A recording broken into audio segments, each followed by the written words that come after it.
3 months. So it's got a fair old rate of growth, and it needs a little bit of feeding to make that growth. Having said that, after harvest you get the leaves drop off, die and drop off the plant, go back into the soil, and that is nutrient for the following crop and a help to the following crop. The crop is harvested, as I say, after about 3-4 months. We cut in August, and it's allowed to field ret, which is where the nature starts the breakdown of the fibres and the breakdown of the glues that are holding the fibres together. And we then bale and bring those bales into our factory throughout the following year. And the processing factory is running 12 months of the year. The markets, no farmer is going to grow a crop which hasn't got decent markets. The markets for hemp are there. They're in their infancy in many cases, and there's tremendous work still needs to be done on processing technology, on market development in a number of different areas. So I wouldn't underestimate that, but the markets are there, and potentially in a few years' time those markets could be very big indeed. Over just behind where the screen is, I've laid out a few things on the table. I'd be delighted to chat with you individually afterwards if you want to have a look at some of those samples and see the sort of thing that we're making. But just briefly, the outer fibres of the plant are going for 3 areas: paper production, what we call non-wovens, which is non-woven matting, which is going to a number of industries, and textiles. And then the core of the plant we're currently using for livestock bedding, for horse bedding, and we've also got projects looking at it as a building material. The problems, and there are problems with any new crop. Obviously you've got always the drug problem. In the first year in which we grow in any new area, we always get mainly teenagers going into the crop, snipping the tops of the plants off with a pair of garden shears and taking the plant away. It never happens twice. We've deliberately cultivated quite a high profile with the media to get across the message that this is industrial hemp, it's not marijuana. We've had various slogans which have been oft quoted. You can smoke 50 acres, you won't get high, you'll get a big headache. You need to smoke a joint the size of a telegraph pole, all sorts of things which have been freely quoted in our press, but it's been important for us to get the message over. But as I say, in Essex, the county where I'm based, we're now, as I say, going to our 4th year, and whilst we had problems in the first year, and as I say, lots of nuisance value, it's never happened a second time, and the last 2 years we've had no problems. So the message does get around, and that can be overcome. Otherwise, yeah, there's lots of challenges. We're aided considerably in Europe by farm subsidies. Most of our crops are still subsidised. Fibre crops are very generously subsidised. We're glad they are. We need pump priming to get this industry off the ground. And if you're going to get the industry off the ground in this country, you will need pump priming as well, whether that's industrial companies, cooperatives, people who are prepared to put the money in, the risk money, to get the thing off the ground, the entrepreneurial money, that will be needed. So to us, the subsidy has been a pump priming, which has enabled the crop to get off the ground. And as I say, the infrastructure is very early days, but it's been interesting today, the people who've been gathered here in this hotel, that infrastructure is developing very fast, and the markets and the potential, I believe, for industrial hemp are huge. Thank you very much.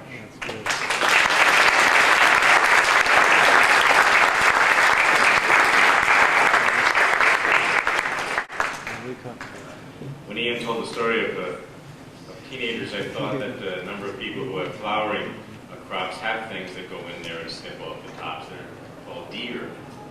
So it seems to me that this is just an occupational hazard if we develop a new crop. The next speaker is Jeff Gain, and Jeff Gain brings to us a wealth of experience, a wealth of expertise, and an intimate knowledge of traditional crops, new crops, and new uses. For 10 years, Jeff was the Director of Marketing at the Illinois Farm Bureau, and then for 7 years he was the Executive Director of the American Soybean Association, and then for 10 years he was the CEO of the National Corn Growers Association. And then several years ago, he began to look at industrial uses of plant matter, non-food uses of plant matter, and just rather than just look at it, because Jeff Kane doesn't just look at something that he's convinced would benefit the economy and benefit the society. He helped to establish the New Uses Council, and he is now chairman of the board of the Alternative Agriculture Research and Commercialization Center, which is a part of the United States Department of Agriculture, and invests, doesn't give away, but invests several $1 million in mostly small companies who are finding new industrial uses of plant matter. Jeff is presently on the board of the North American Industrial Hemp Council. And so he wears many hats, and he brings that expertise to talk about industrial hemp tonight.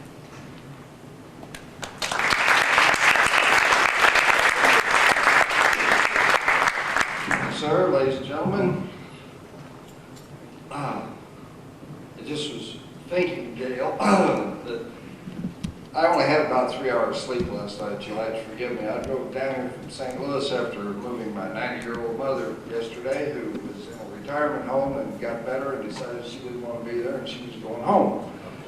So I moved her, and she's doing fine, but I'm kind of worried in the process because I got in about 4 o'clock in the morning last night. But it is good to be here. We've had a good conference today. Had a lot of very divergent points of view and expertise, some technical and some practical in many ways, all of it practical in many ways.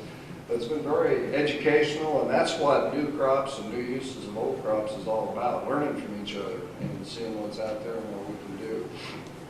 I'm going to just kind of make some observations to you about not only my interest, but kind of what's happening overall. David mentioned the ARC board, but back when I was about 10 years old, I was sitting in a pickup truck with my dad one day, and Crooked Creek had taken a cornfield out again, and it usually did that in May after the corn was out and up about so high, and it knocked it flat, and we had to worry about what we was going to do to get a crop out of it. And I said, Dad, what are we going to do?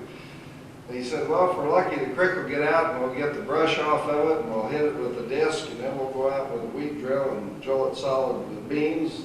That was in the early 50s, and people weren't doing a lot of that. If we're lucky, we'll get the beans up right away and get a canopy, and we won't have to worry about weeds.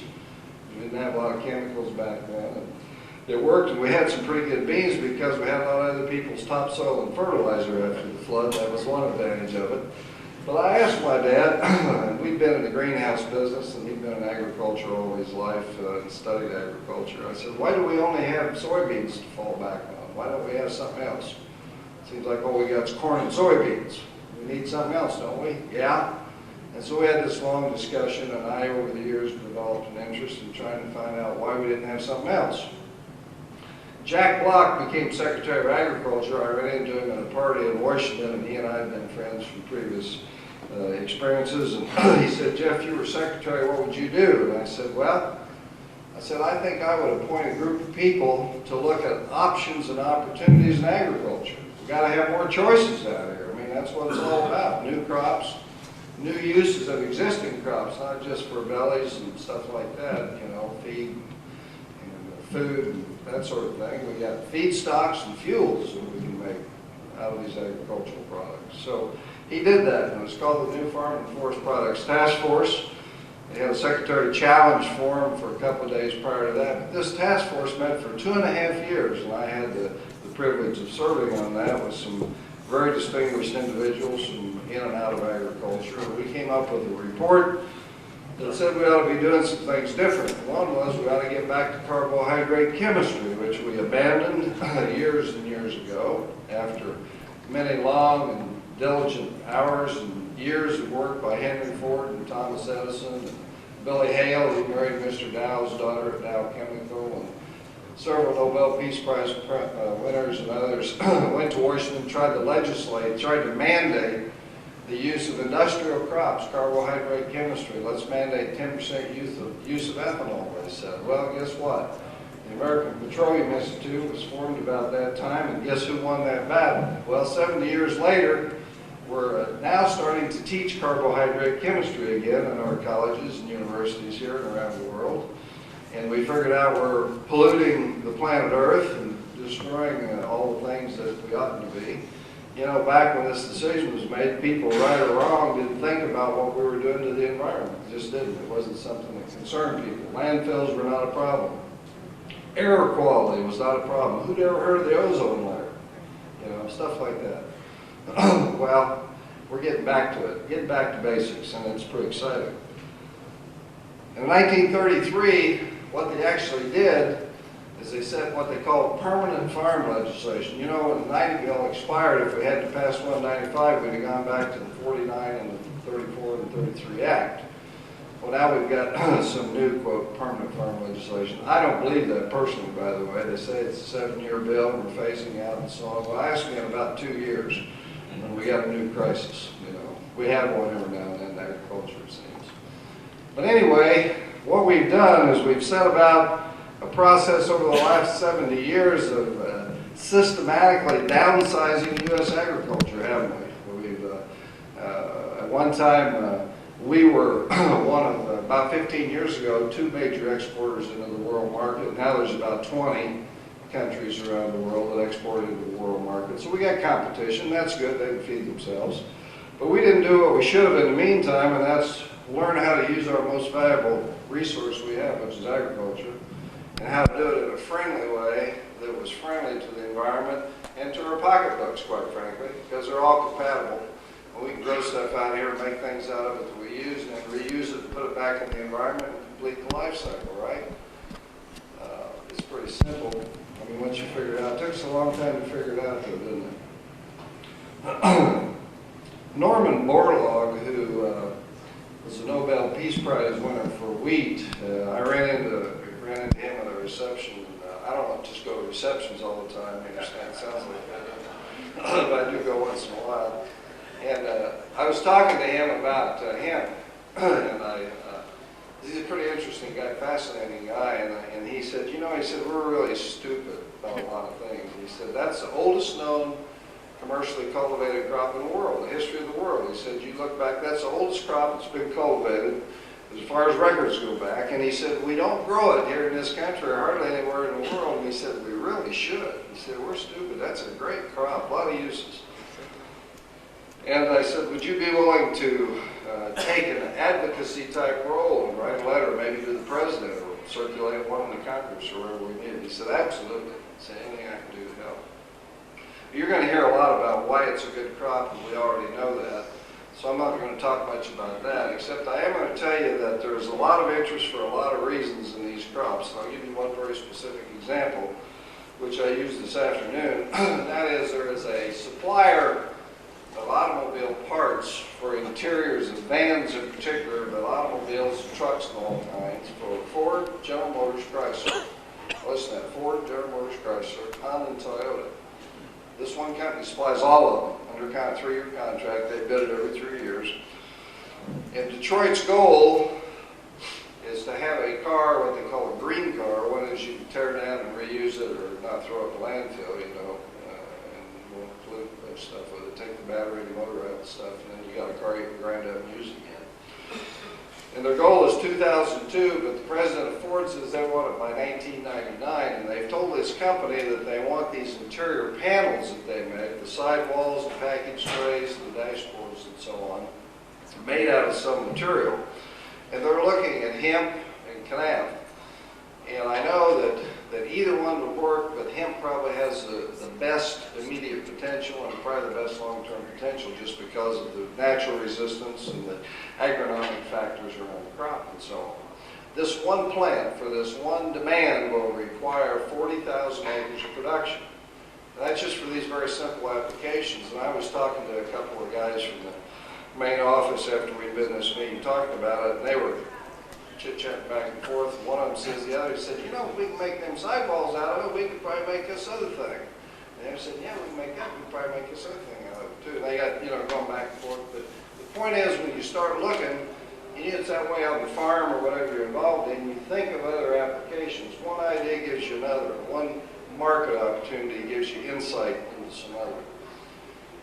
The ARC board that I chair currently is basically a venture capital type of company. We put high-risk money out here. I mentioned to Jake jokingly this afternoon, but not jokingly really, is that we have a real shortage of people who are willing to take risk in some of these new ventures that we really desperately need to do. We got to find some ways to do that. The ARC board is really unique because they give us about $7 million a year. And that money is loaned out, as David said, but it has to be repaid. It's not like the traditional government program. And when we made those recommendations from this task force years ago, I insisted that if we loan money out and people make money on government money that we loan them, it ought to be paid back. It ought to be paid back many times over. So what we do is we cut a deal with these entrepreneurs when they have to do biodegradable plastic or whatever, and we say, okay, if this stuff works, you got to pay us back what we paid you plus interest, but you got to pay us royalties. And our goal is to get at least 5 times the initial money that we loan out to these companies. So we built a bigger fund to actually finance more of this technology development and then pay the federal government back and privatize this thing. That's the goal of it. It's kind of a unique thing in government, this thing. And it seems to be working. It's pretty new. It's pretty exciting. Dick Lang, who was secretary for a few years following Block. I have 1 minute left, if you're so kind. It's a short story.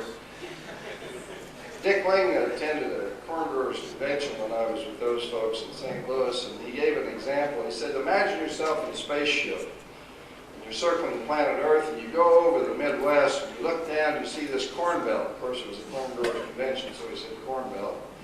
And he said, all this corn down there, and the sun shining over your shoulder, and you look down there, there's these green cornfields. Not too many of them right now, are there? Particularly in summer, is back where I come out from. A lot of water standing. But he said this corn is growing and it's soaking up the sun's energy, the solar energy, and it's storing it in these big ears of corn. We go out there and we combine that corn and shell it and put it in tin cans and we store that energy. That's all it is, just like drilling a hole in the ground and drilling up the end of that black polluting energy that was put there billions of years ago. And we just take it out of those tin cans whenever we want it and we make stuff out of it. You know, you can make anything out of a bushel of corn you can make out of a barrel of crude petroleum oil, any product. It's carbohydrate chemistry.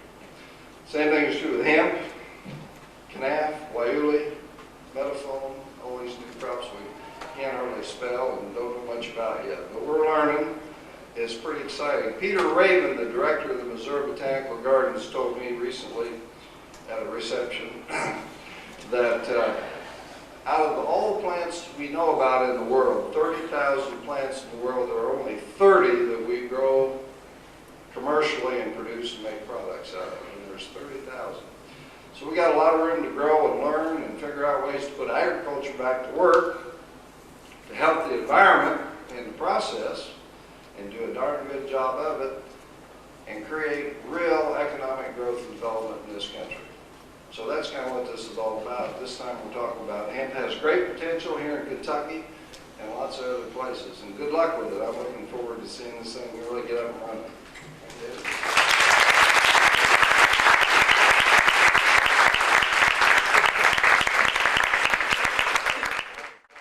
Thanks, Jeff. We go from Jeff Gaines to Jeff Kime. Jeff Kime comes to us from Canada. He was raised on a family farm north of London, Ontario. He's an engineer with a background in mechanical engineering, and he's currently the Director of Operations for Hempline Incorporated, which is a company that's been growing hemp in Ontario on a research basis since 1994. It's also the company that was given permission to raise the first hemp crop in Canada since World War II. Now, Jeff is a mechanical engineer, Jeff is an entrepreneur, but Jeff has also very recently been converted into a semi-politician. And just a few weeks ago, he testified before the Parliament in Canada, and it may be that in the next few weeks, Jeff Kime will go down in history as opening the door toward not only the use of hemp or the growing of hemp for research purposes in Canada, but actually the full sales commercialization of industrial hemp in Canada. Jeff Kime.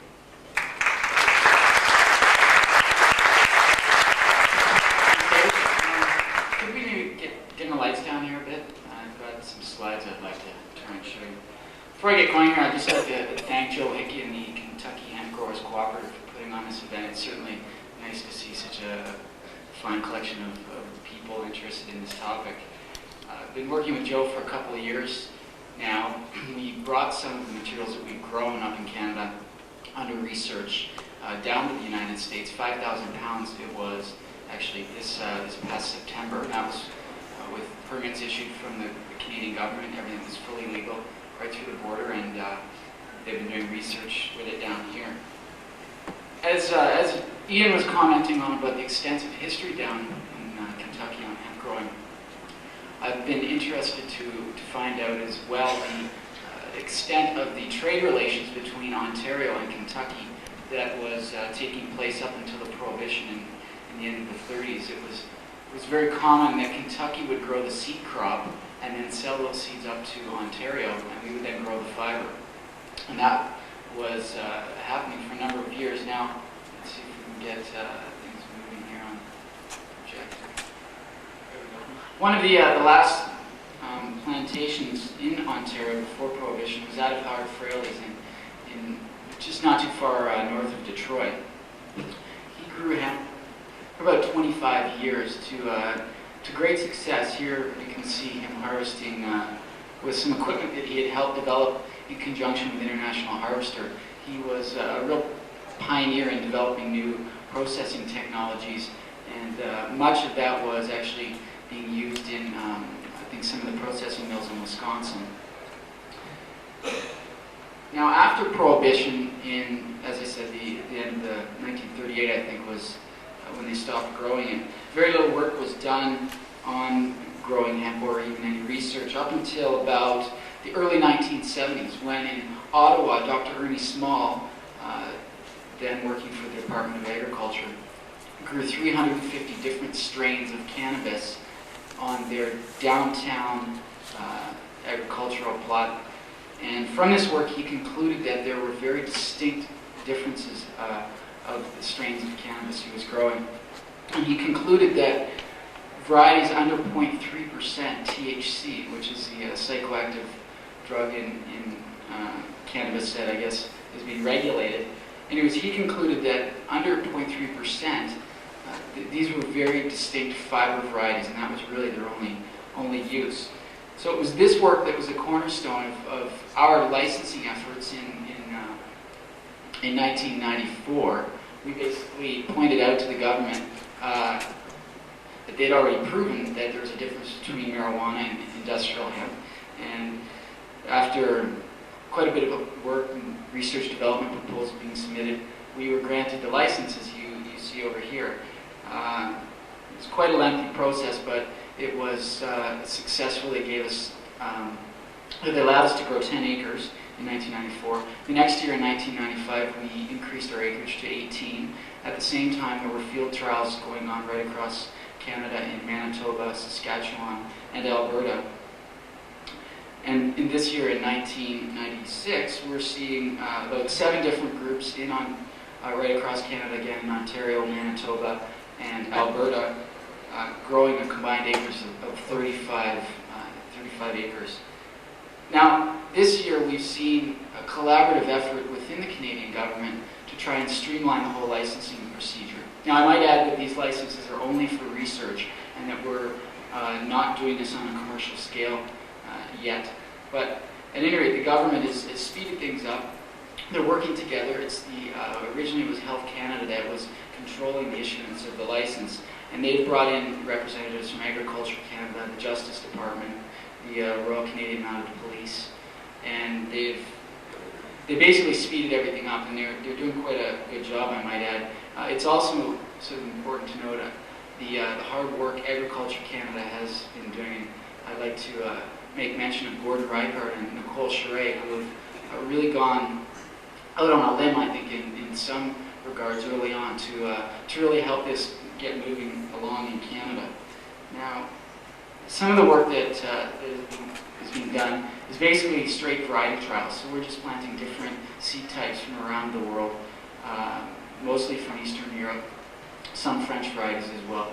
Here you can see we're using a standard no-till planter with good success.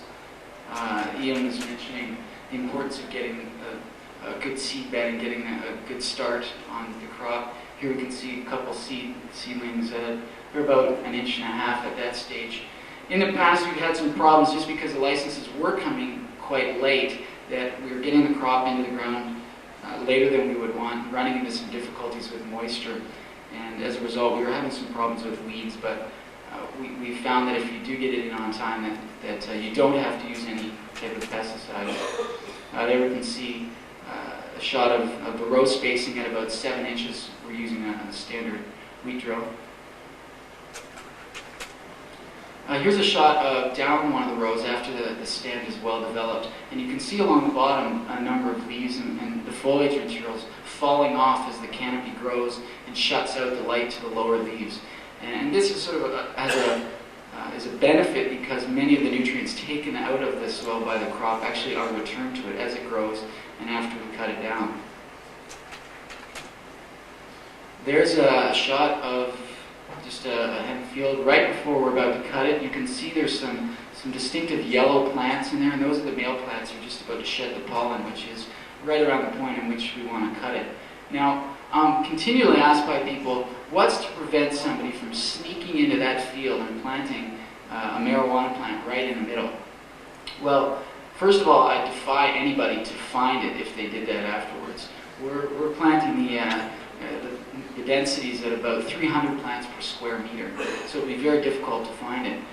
Second to that, they'd have to clear open a space in which to grow it, which would then become very obvious, and because there's quite a bit of attention being drawn to hemp being grown, I think the last place anybody is going to want to grow marijuana would be in a hemp field. After about 75 days, when the crop hits anywhere from about 9 to 11 feet, we cut it down with just a standard sidebar mower. We're working on some other process or harvesting technology, but there you can see my partner Joe Stroll just cutting it down. There's pollen coming off the back, which is very typical. If you have allergies, you don't want to be out in a hemp field when you're harvesting it. We then just use standard hay baling equipment to rake it and allow it to dry. This also helps to defoliate the stalks and return the leaves back into the soil. There you can see just a standard New Holland hay baler with the wagon. Actually, those were the bales that were exported down to Kentucky.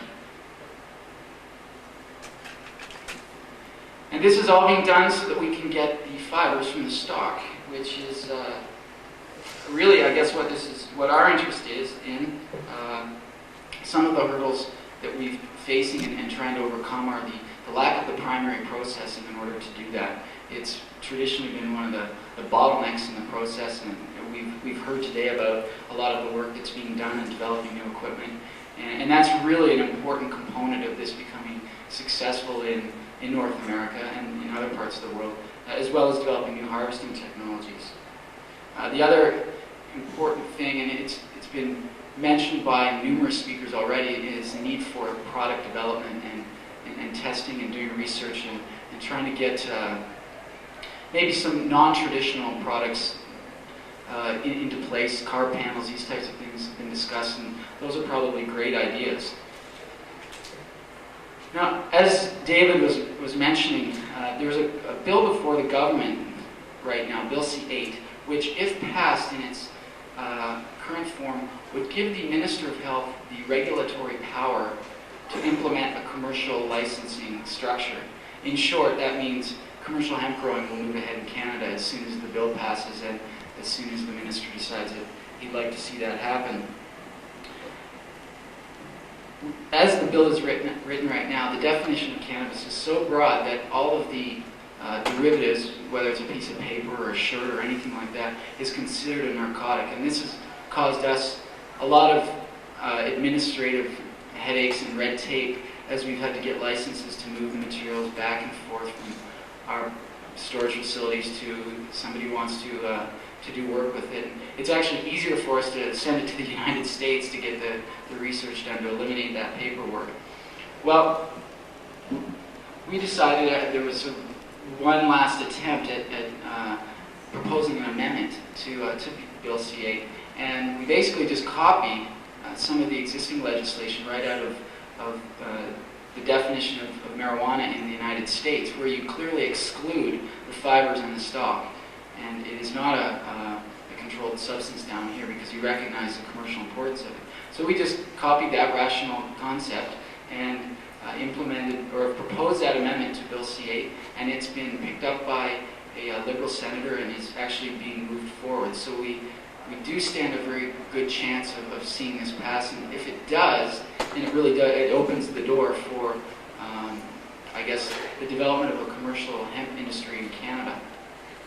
Now, if that happens, one of the largest markets that we consider is south of the border in the United States. And with NAFTA, these materials can move in tariff-free in many cases. So we're quite excited about the opportunity of fiber hemp in Canada, and I think that's why we're seeing a lot of support, because of the many potential economic and environmental benefits. And this is why the government is getting behind it, why we're seeing many industries getting behind this, and the general public is also in full support of this. So the challenges ahead of us are many, because it's going to be very capital intensive to implement a new processing infrastructure, and there's sort of a chicken and egg scenario in some cases for product development, because some industries are saying, well, we need a certain amount of fiber at a certain quality level before we'll even think about using it, and before we have that guaranteed market to justify the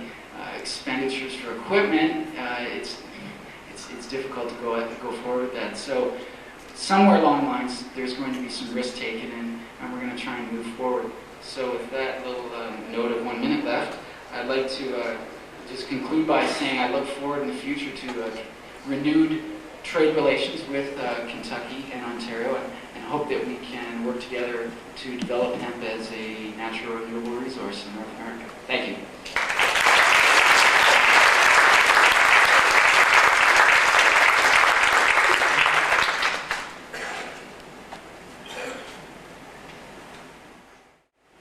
It's wonderful to be involved in the emergence of a new industry. So many nooks and crannies to it, seeing that Canada actually copies the U.S. law around marijuana so they can move ahead in Canada. It's really quite remarkable. In this country, we can buy the hemp products. We can't grow the hemp. In Canada, you can grow the hemp for research purposes, but you can't sell any products that you make from it. We're sister countries in many ways. Our next speaker is Adrian Clarke. Adrian Clarke is the head of the Australian hemp company, and their goal for this year is to grow 2,500 acres and to harvest them and separate the different components of the plant with a machine that his engineers have designed. Adrian comes to this from a relatively eclectic background. He has been a writer, and therefore he thinks that he has the skill to communicate. And he has a background as an advertising copywriter, so he knows how to communicate with a certain oomph and a certain bias, if you will. He has taught screenwriting in college, and so he has learned something about teaching and learned something about helping people to communicate, and he has worked as a strategist. So, as he says, he is now more cunning, and he brings all those skills to the cause of industrial hemp in Australia. I give you Adrian Clarke.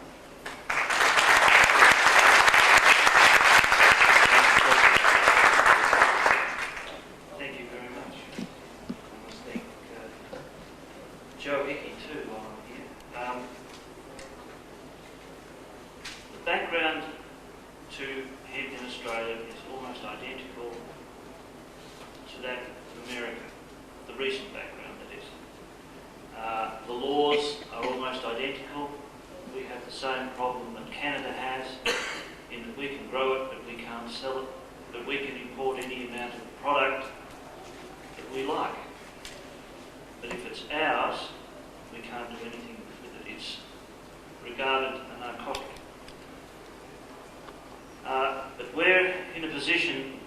it's a state law, which means that we can get to our politicians a bit quicker.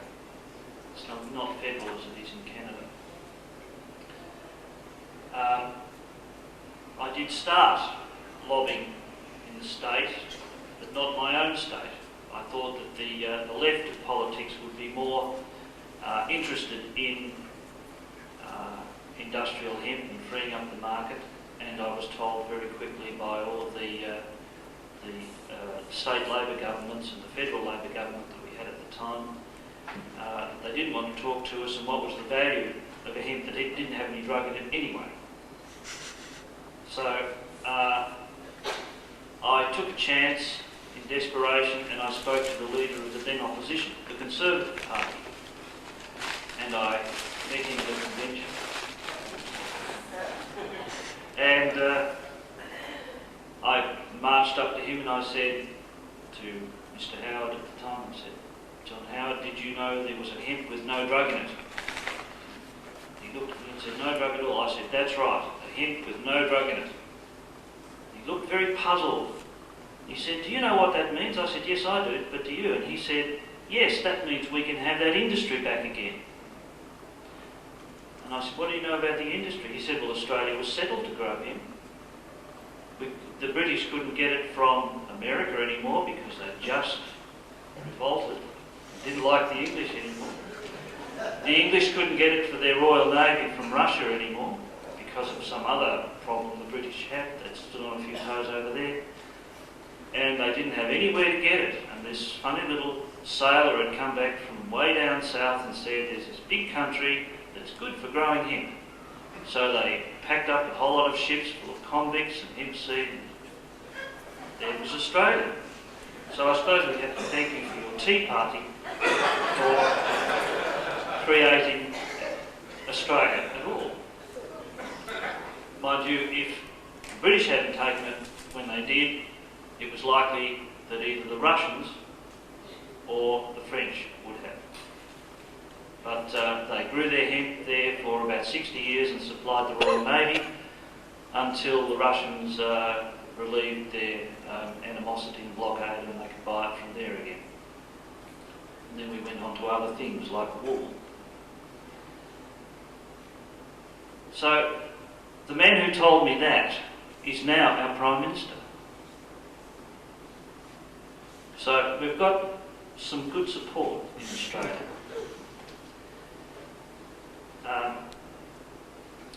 We then, on his advice, lobbied the state government, which was a newly elected Liberal, or in Australian terms that's a Conservative government, and we also lobbied the Liberal Party as a separate entity.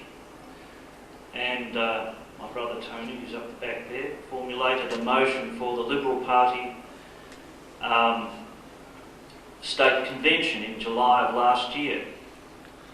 And could you imagine? 300 delegates, Conservatives, got up and supported absolutely unanimously the idea of growing industrial hemp to save our trees. Now, that's contrary to common wisdom that the left should be doing this. The left didn't want to do it. So, very soon after that, we got our licence to grow research crops. The government, in their wisdom, said, let's do it in 3 years.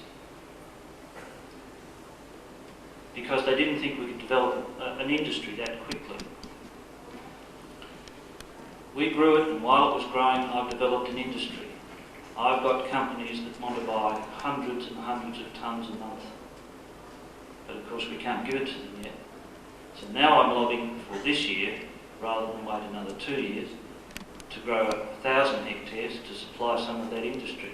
Of course they also have to let us supply it. We've still got a warehouse full of the stuff we grew last year.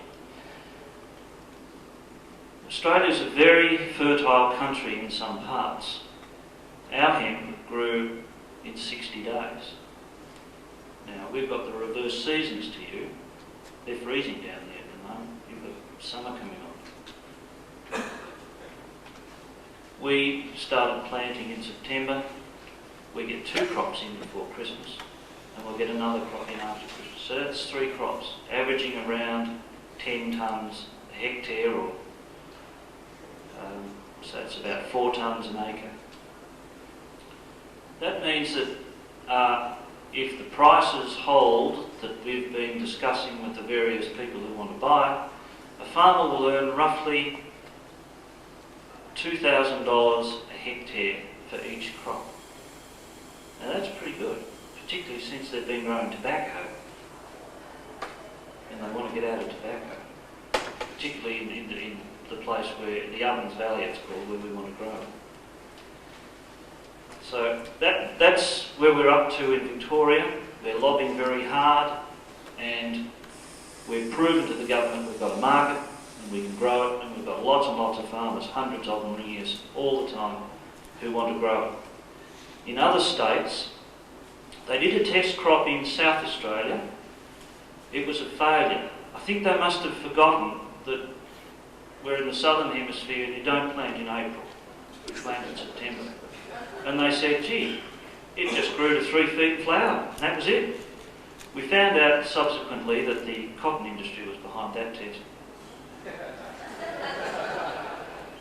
In Tasmania, we've had an erstwhile organic farmer growing her hectare every year now for about 4 years. And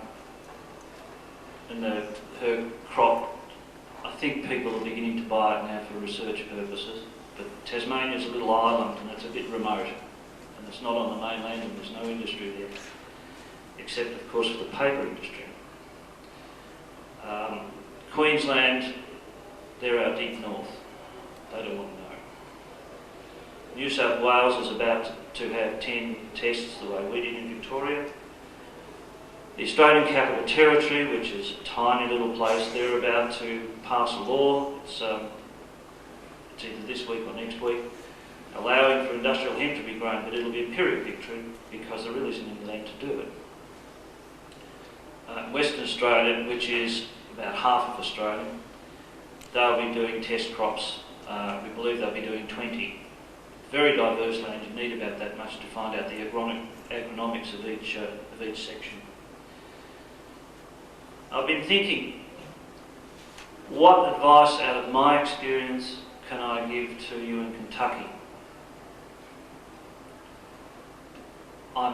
I don't know, the political systems are similar in some ways, but there's one very fundamental thing that we have in Australia. We have compulsory voting. Everybody over 18 has to vote, unless they're mad or in jail. And that means that if we've got 70% of people who want us to grow hemp, those politicians take notice, because those people are going to take that into account when they're casting their vote. And they have to go and vote. You might think they've lost a fundamental freedom, but they can vote informal if they don't want to register their support for anybody at all. It's a very great concern to Australians, and particularly Victorians, about the cutting down of our old growth forests. We haven't got very many left, and we think of what a value of the forest is. They did an accounting in India a few years back, because they were about to cut down a very large forest, and people were saying, you can't do it, you just can't do it. And they were saying, no, but look, it's so many superfeed and they're worth so many dollars, and we need that cash, it'd be great to have. So they looked at an area that had recently, in the last, say, 5 years, been logged. They found that women of that area had to work 8 hours of every day to find enough water and enough wood to cook a meal for their families. 8 hours of every day. There's no reading, there's no culture, there's no health, there's no jobs, there's nothing. The area that they were going to target for forestation, all the women can read, all the men can read, they have a thriving culture, and they can find enough water and wood to cook a meal in 20 minutes. Now, that's the sort of value that you have to have an imagination to even look for. accountants, and I'm afraid most governments don't seem to have that imagination. And that is where the problem is in this whole debate. If you're going to talk to people, you've got to find a way of talking to their heart. You've got to make them think about the human values. Maybe that's where you've got to start with the Kentucky legislature. Start talking about numbers, yes, but like any good strategist, you have a pincer movement. You educate their heart and you talk to their head. You educate their heart a bit more and you talk to their head a bit more. And eventually they wonder what all the fuss was about. Why didn't they see it before? Then they think it's their idea. But that's fine. That's advertising. So I flew from Los Angeles to Chicago on Tuesday. I looked out the window, and as far as I could see from 30,000 feet, for one whole huge area, all I could see was naked bones of mountains and dried up creeks. There's only one reason it's like that. Somebody took all the trees away. Probably to make paper. That's something to think about. That's something to think about in the context of the Indian experience. The Indians didn't have anywhere to go. In the Solomon Islands today, it's the same situation. The Koreans came and bought their forests and said they're rainforests, they grow back. They didn't grow back. Now, the soil is washing into the sea and killing the coral. And they've asked us to look at growing hemp there to save what little they've got left. They've spent the money they were given. I've got 1 minute to go.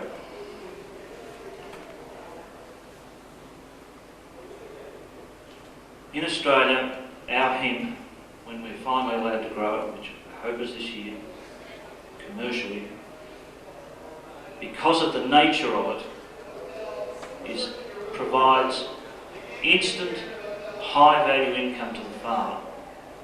The machine we have developed is based on this philosophy. We must give the farmer a very good profit. So we've developed a machine that harvests and decorticates instantly in the field. Then he's selling a very high value product on to the next place, which should be in the town, just nearby. And then the only thing that travels any distance will be a high value product. And that might be worth the petrol to take it. We'll be providing jobs, income and import replacement. We import huge amounts of fibre, and we've got one company that wants to buy 250 tonnes a month to replace imported jute. And they'll do that as soon as we're allowed to provide it to them.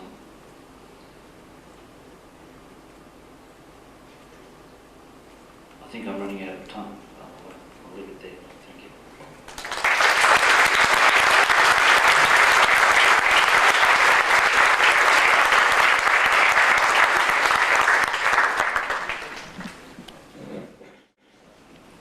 Our next speaker is Jay Graves, whose organization has hosted this event and hosted this day. And Andy Graves, Jay Graves, and Joe Hickey, and a group of other people from Kentucky really have brought us together here in an extraordinary experience. Jake is the chairman of the Kentucky Hemp Growers Cooperative, which wasn't founded in 1996, but was founded in 1942, and he tells me that they used to store hemp seed just a little distance from this hotel. He didn't want a long introduction. I think many of you know Jake Graves, so I give him to you.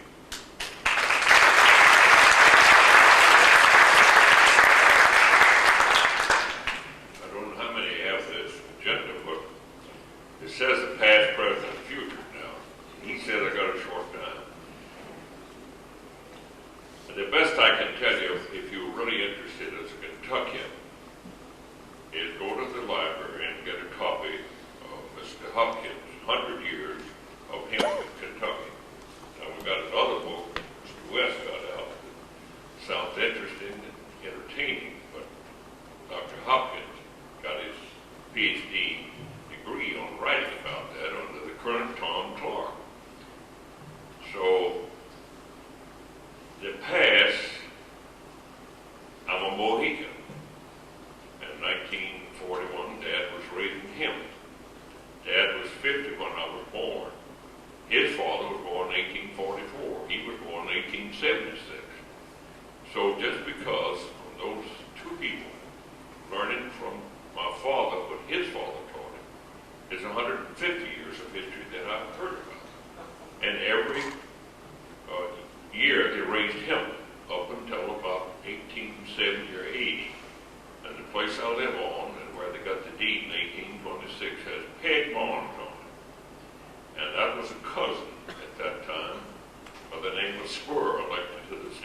history I come to is not hearsay, it's actual.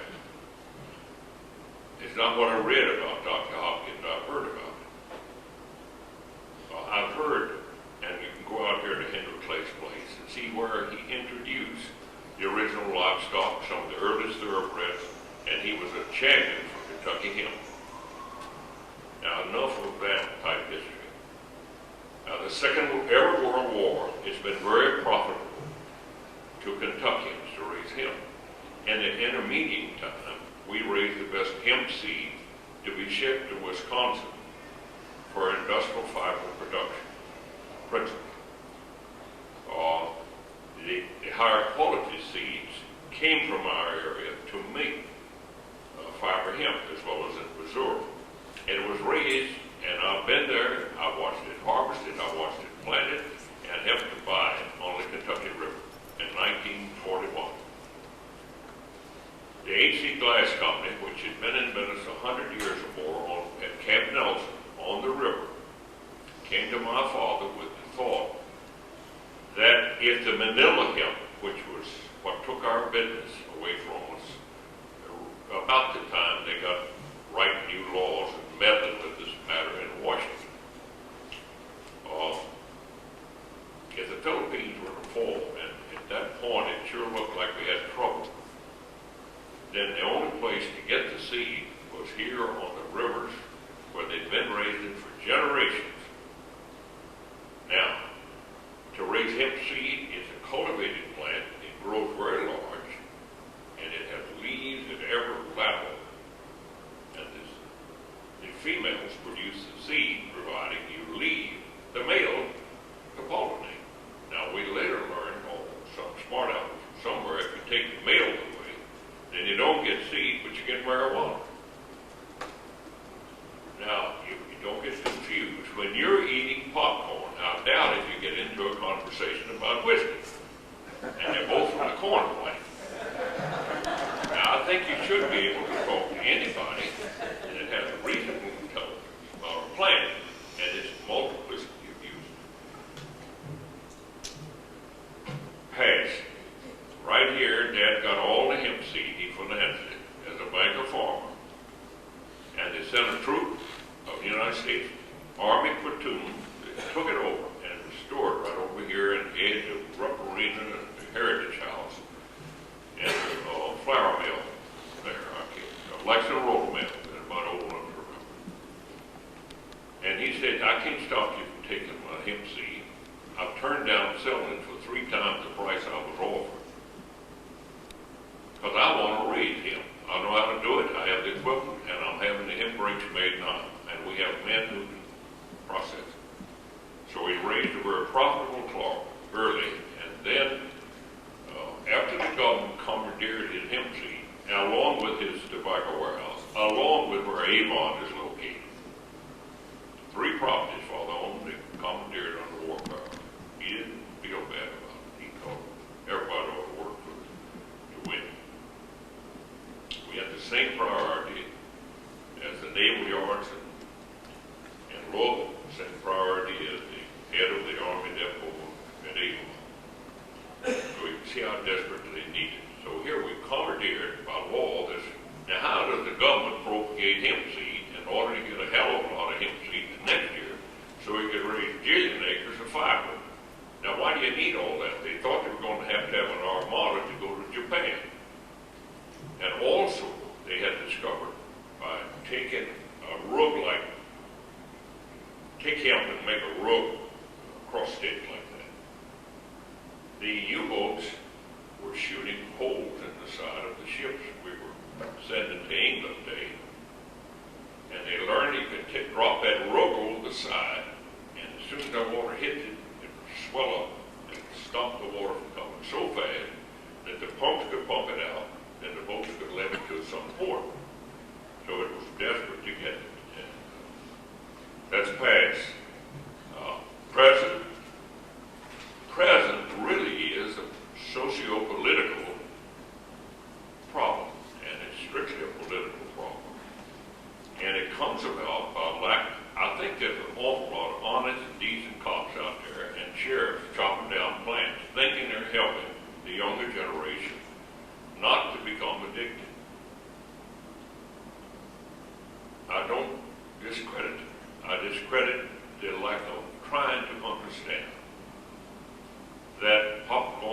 whiskey come from the corn plant, and you just heard what you can do with corn. And how old is it? We don't know. Hemp, we think, is about 3,000 BC in China. So what we need to do, and what reason the hemp growers fostered this, and the reason Mr. Harrelson and the Turner Foundation and others have made the wherewithal money. You don't get this job done with nothing. Somebody has to.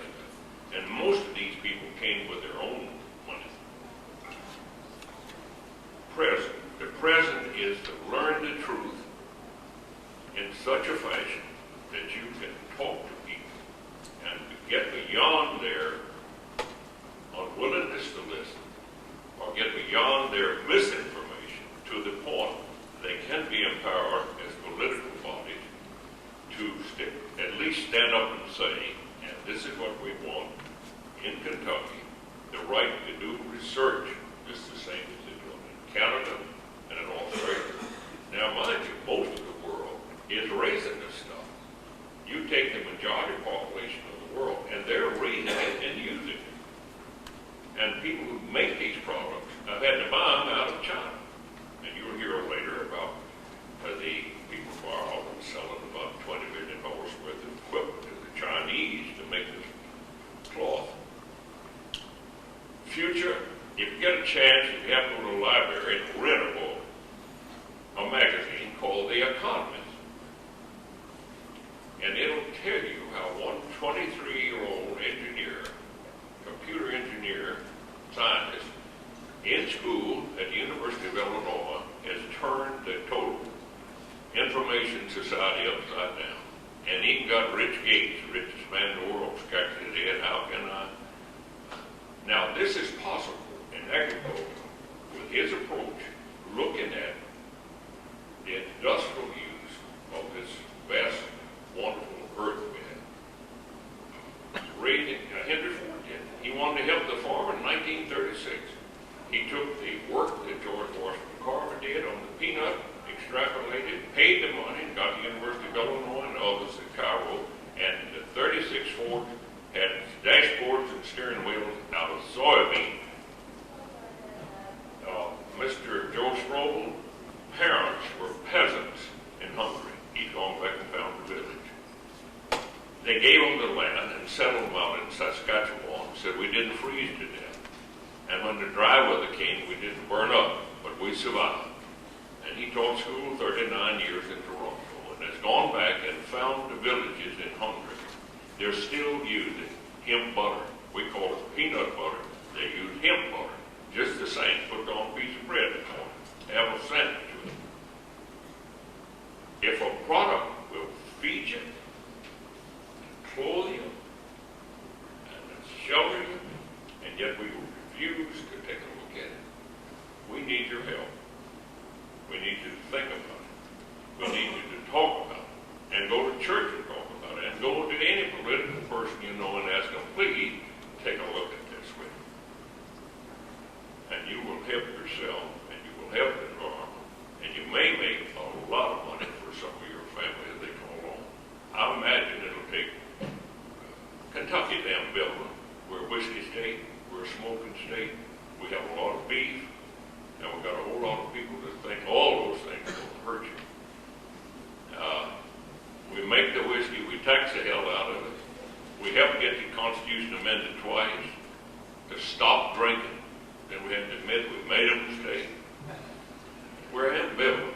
We couldn't decide to go south or north during the debate. We're last in so many things. I hope we might wake up and get with the group and march on. Thank you.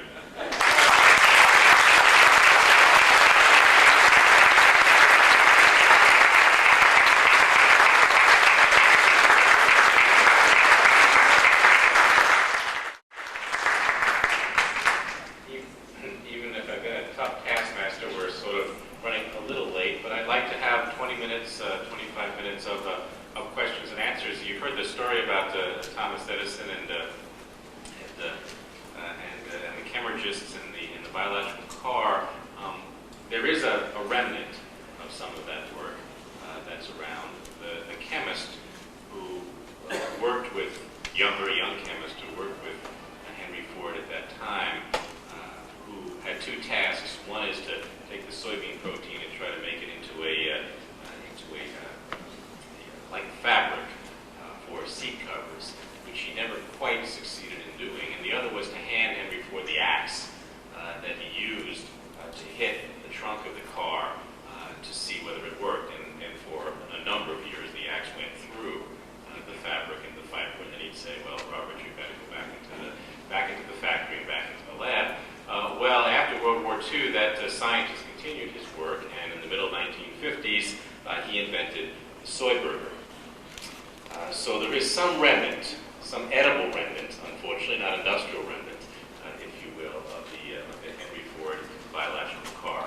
So let's open up to questions or comments from the audience. Yes, sir. Are you familiar with sun hemp? Chinese use it for the same kind of. It's not the same thing.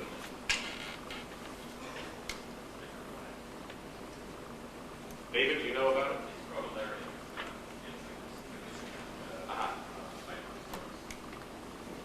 Yes, sir.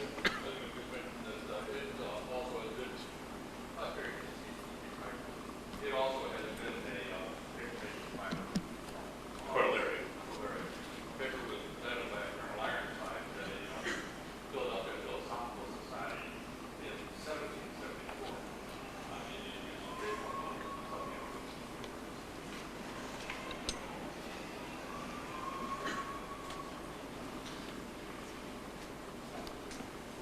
Yes, ma'am. Some years back, I was at a conference that Speak up. Some years back, I was at a conference at Southeastern Kentucky at College of Kentucky, and there were all kinds of paper mills and pulp plants and everything representing all their companies. And now I do a lot of studying on forestry and issues in forestry. And I heard this one lady say that she stands at her kitchen sink and watches the forest go by every day. This could be the answer to watching the forest go by. I mean, if we could grow something that's going to make paper, that's going to make all the things that's taking their trees away, then we need to do our part to make it happen.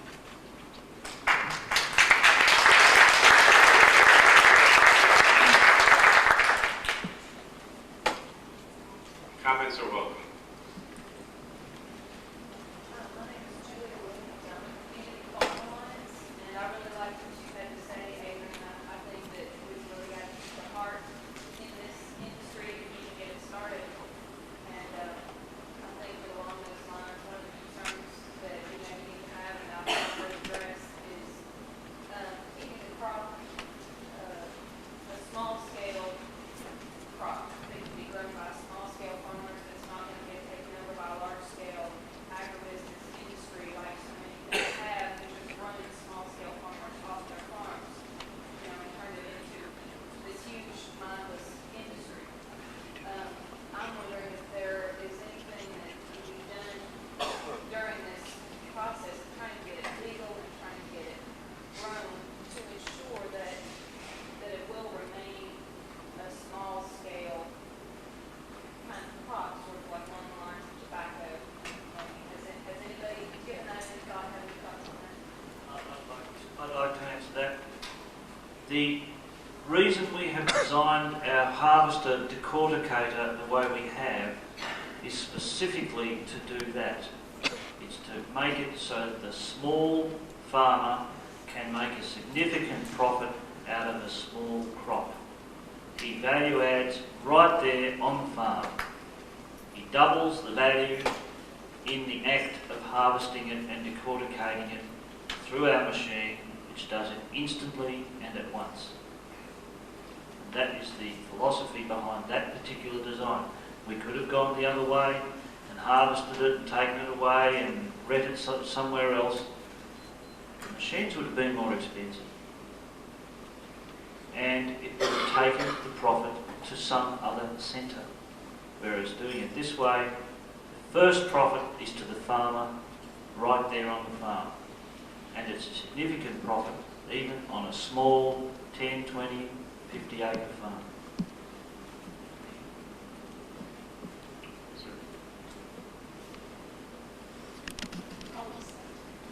Yes, ma'am. I would just like to raise Speak up. Use the microphone. My name is Donna Cockrell. I'm a school teacher at Simpsonville Elementary School. And I would like to just comment on Jake, Ian, Adrian, and Woody Harrison being in my classroom on yesterday. Truly, I am very convinced that this product will work in Kentucky if we would be open to the issues and discuss them more among ourselves and with the legislatures. I am a motivator and I am a convinced believer that we as an organization and as a community can put a product here in Kentucky that can work for everyone's benefit. And I believe today that my students are convinced that hemp is not just, it's a good product. Now I realized this morning from the Lexington Herald Leader, the dairy officer made a statement about hemp is marijuana.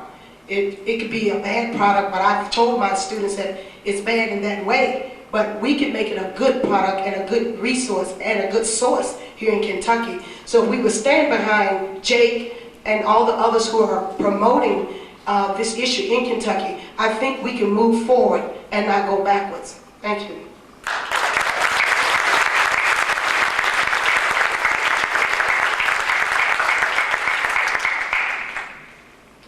Hi everybody, my name is Jeffrey Stonehill. My company's All Around the World Hemp, and I am an ambassador for cannabis sativa. I've had the good fortune to have this plant ask me to talk for it in human voice in the councils of government. I've talked to Fidel Castro about one thing only down in the presidential palace, that's hemp cultivation. Just had the good fortune to talk to the Jamaican government where the Jamaicans have used it for this crop only for recreational, and spiritual uses as well as medicinal uses. And now they're prepared to look at the economic, social viability for their society to provide thousands of jobs.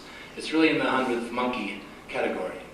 If each of us knows the qualities and magnificence of this supreme plant allies with which we've had a symbiotic relationship for 12,000 years, does something in poem or prayer or promise, a talk, a lecture, a vote, graffiti, a discussion group in their church or workplace or with their legislators across the face of this history, the new industrial revolution is the hemp plant as the bond between agriculture and industry. It's the greatest bond we have between the races, between urban and rural, between the professional class and the working class, is this great plant that has been so maligned for 59 short and treacherous years in this country. And of course, sectors of our government have gone around the world to outlaw the industrial hemp plant in other countries that have long cherished and valued this magnificent plant.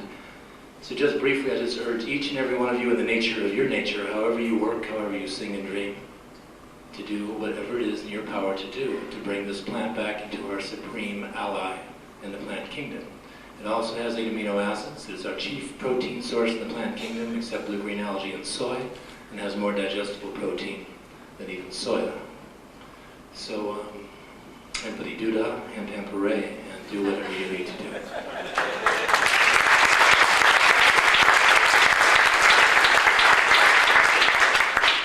Yes, sir. Okay, I have 2 questions. My name is James Burr, and I'm involved with alternative import-export, and our company is promoting and lobbying the Jamaican government to seek hemp as an industrial crop in their country, as Jeffrey mentioned. My question is, if we all know that the hemp that grew here in Kentucky and a lot of the hemp that grew in North America was low THC eras ago, but if we are to choose now from only low THC strains, what are the realistic futures of the successes of the plant against using a well-rounded pool of cannabis strains from around the world?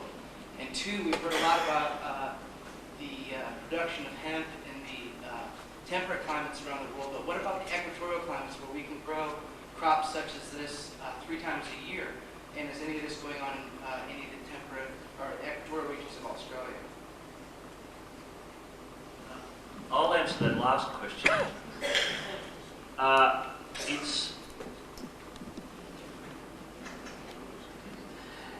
None of it is yet being grown in any of the equatorial or tropical regions of Australia. Cannabis is actually more of a temperate plant anyway. We would have to find strains to grow in those areas. I am told that the Russians have seed stock for tropical areas, and I intend to talk to them about that. But at the moment, our tropical states don't want to look at it, so we'll deal with what we've got to deal with at hand first, and worry about that one perhaps in a year or so. But for tropical plants, you've certainly got Raimi and Kanaf to start with. And if you develop that industry and the infrastructure for Raimi and Kanaf, the industrial fibre hemp can just fit straight in there when we've got seed stocks for that area. Maybe as a moderator I can use a prerogative, if you are willing, Dr. West, to at least give us 30 seconds of distilled wisdom on the first question, and that is the trade-offs on the low THC seed stock.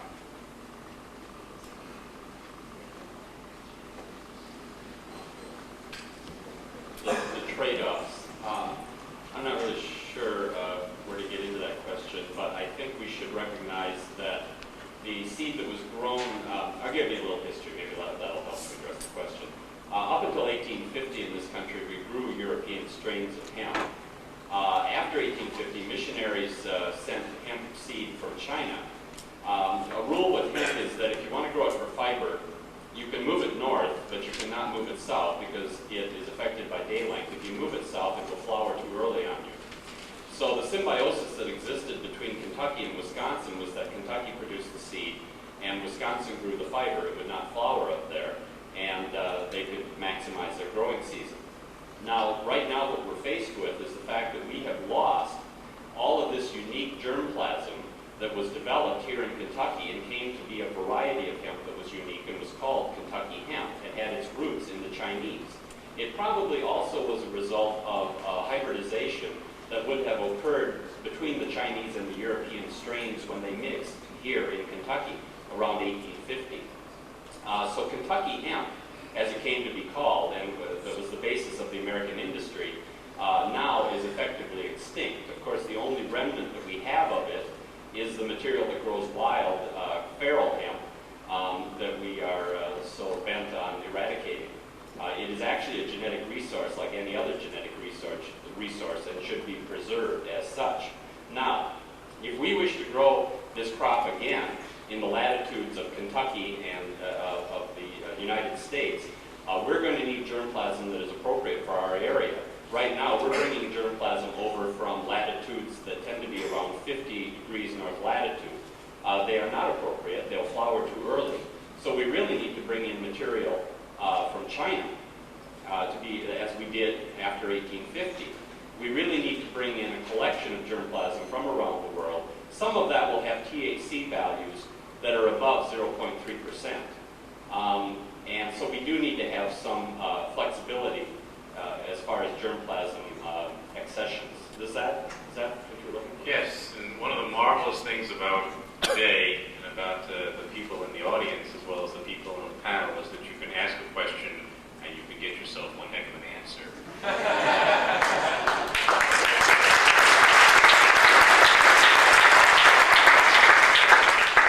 There are plant geneticists in the house.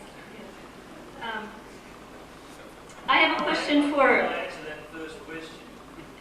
I had my partner who grew it in Australia. It wasn't a question. Well, is in fact a plant geneticist and will be breeding in Australia strains that will be useful to you up here. I have a question for any of you, perhaps Mr. Gain or international perspective too. I'm wondering if any of you would care to comment on the trade issues involved in this equation. I mean, I find it hard to believe, for example, that as the population is burgeoning, that the United States government has been for decades now actively suppressing agriculture. an issue of monopolization? Is it a labor issue? Is it a world trade issue? Is it a labor issue? And if so, and what can we do about any of those issues if they do exist?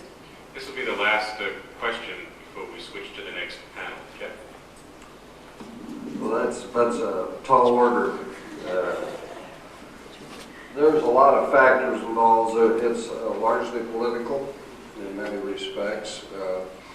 The management of our agricultural production system, a lot of it had to do with the fact that we didn't necessarily overproduce, but the world underconsumed. We didn't have the ability to give food away or agricultural products, and something had to be done to put it in balance. But that was with the limited perspective of the end use of the products that I referred to, not using the industrial kind of approach. There are issues like Waiuli, for example. I hesitate to really get off into some of these areas in any great detail, but after World War II, we used a lot of our taxpayer dollars, a lot of tax incentives to large corporations to establish rubber plantations in the Philippines and Malaysia, for example. Instead of establishing or continuing to allow an industry which had been established here in World War II to produce our own rubber domestically in the Waiuli plant, and what happened to the seed there was what happened to the hemp seed in Kentucky. We about lost it. It's very good rubber. It has a high latex content. I was briefing the Assistant Secretary of Energy a couple of years ago, and we were talking about Waiuli, and he says to me, "It's the wrong kind of rubber." And I said, "Have you heard of biotechnology? All we have to do is redesign the plant. It's very simple to do." And he said, "Gee, I never thought about it." And I said, "That's the sad part. You didn't think about it." But the politics of international trade are very deep and very convoluted and involved, and you can't give a real simple answer, but that is the root of a lot of the issues we're dealing with here today with some of the historical perspective, just like Middle Eastern issues had to do with the petroleum base of energy that this country pursued for the last 70 years or so. It's not unrelated to defense issues either, incidentally. But thank you. That's kind of a quick... Thank you. It's a large question, and I think we all appreciate the answer. We will have the next 6 panelists come up. People can take a stretch, but it is not a break at this point. And then we will have the next brief presentations. Anybody like to open up a Lexington hemp store, talk to me during break.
Thank you.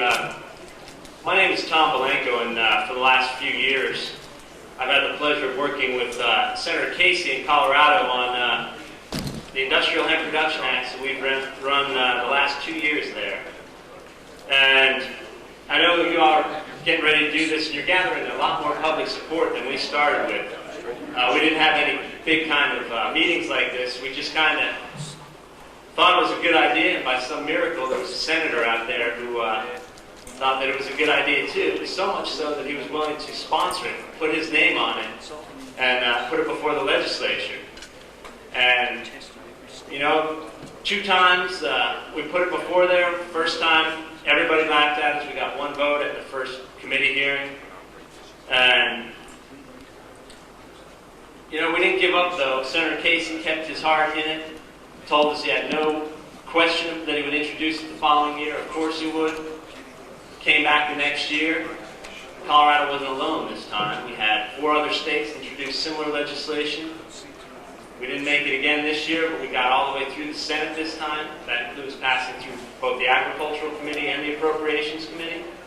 Then 2 votes on the Senate floor, and unfortunately we were killed at the House of Representatives.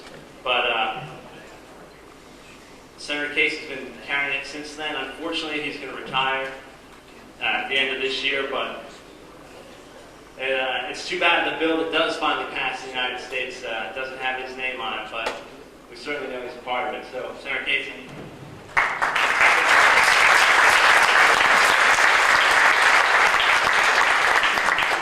Since you got used to those microphones, I'm going to try to run through this and get some time to hear from you, because 3 things happened during the previous panel. Number 1, Mr. Jake Graves talked about there was going to be an armada back in 1945 to invade Japan. I was part of that. I was on the United States ship Sigsbee, a destroyer 502, and so I was part of that.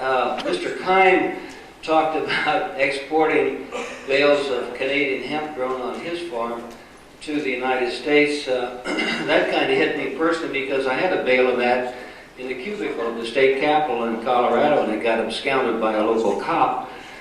They left. No offense to them. We did have a couple of the honorable policemen with us earlier.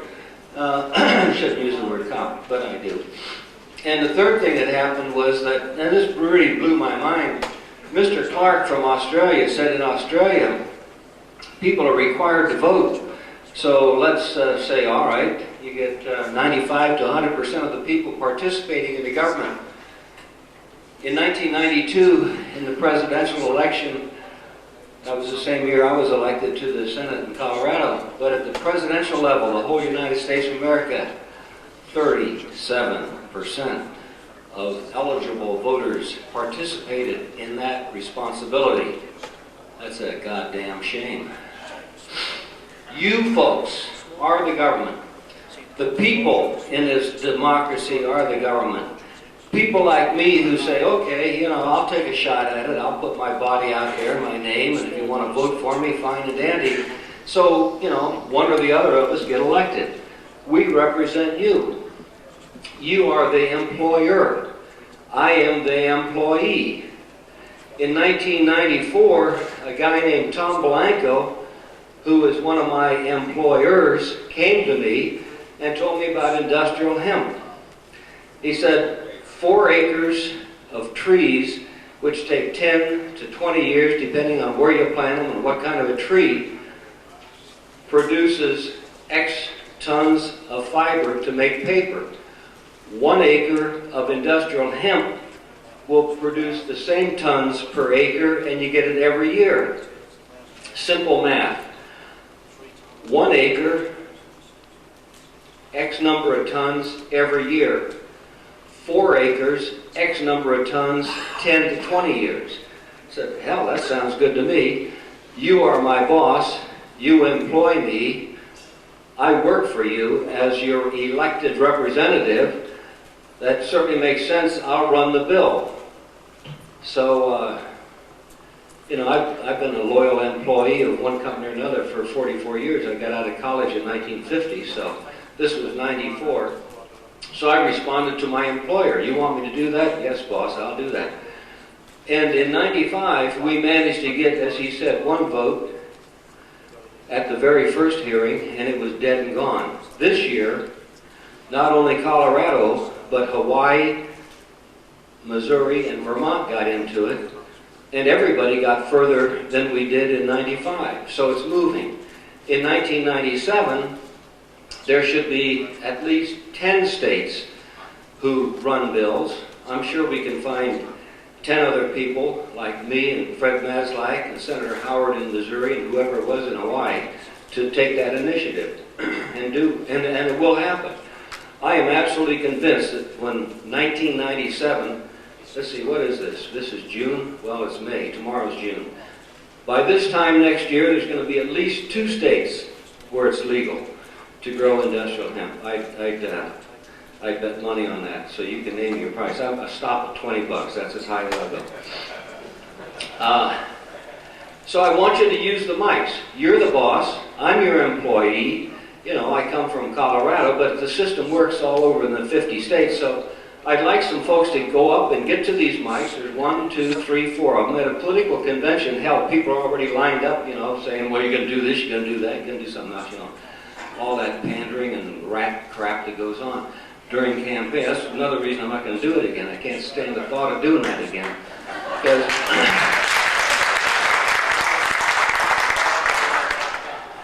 somebody has to do it, though. So really, if you have questions about the political, you know, what happened, we got hammered. We got hammered by the people who absolutely refused to face the facts that there is a distinction between industrial hemp and marijuana. We know that 70 to 80% of the general public is with us 100% on this issue, but you have to depend on people who try to get elected in this country. And if we only have 37% of the people voting, and I hope you realize that that 37% are usually turned on, gung-ho, some kind of a little narrow group of people, be they crazy out on this side or crazy out on that side. What happens in this country is that I just went to use the men's room and I walked through that lobby and here's all these wonderful people, you know, and I'm looking at them and I say, God, isn't that great? All of these folks out on a Friday night having fun. They're the normal people of the United States of America. But by God, I'd bet another $20 that half of them don't even register, and those that do register, half of those don't even vote. So why do we have the mess that we're in? Because people don't take the responsibility that Australia puts the law down on. In Australia, by God, if you're in this country and you are expected to participate, it's mandatory you get out there and participate. In our country, we leave it up to people's conscience, and we've become cynical and negative, and we've got to get rid of that kind of stuff. We really have to get the people on. So far nobody's gone to a mic to ask me a question. And I've got 3 minutes left, right? There, we got a question. Yes, the facts are well known of the distinctions between marijuana and industrial hemp. What is your thoughts, your suppositions of the certain clique of power,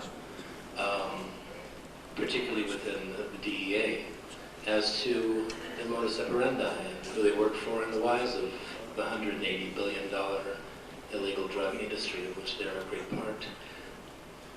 Again, we can go back to the point that anyone who lives entirely on taxpayer money, and I don't, you know, even though I got elected and I have some of that, 17,500.